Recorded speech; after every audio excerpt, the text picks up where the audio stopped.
मोसायो खुसिजों रंजायो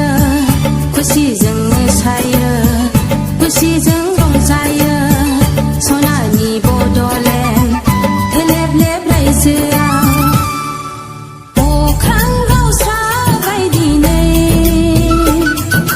सोरगोनिफ्राय बिबार सिरि फैबाय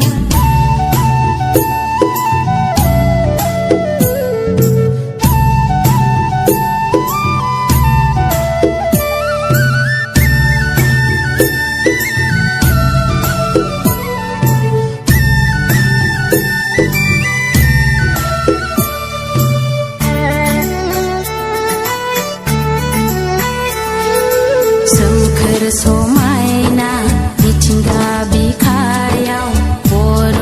आबादारि आबाद मावनाय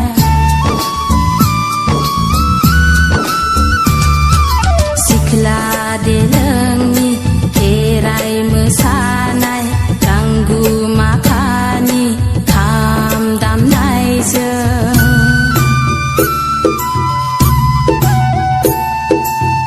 रायजो जायो जों आलो गोजोनै सनानि बड'लेण्ड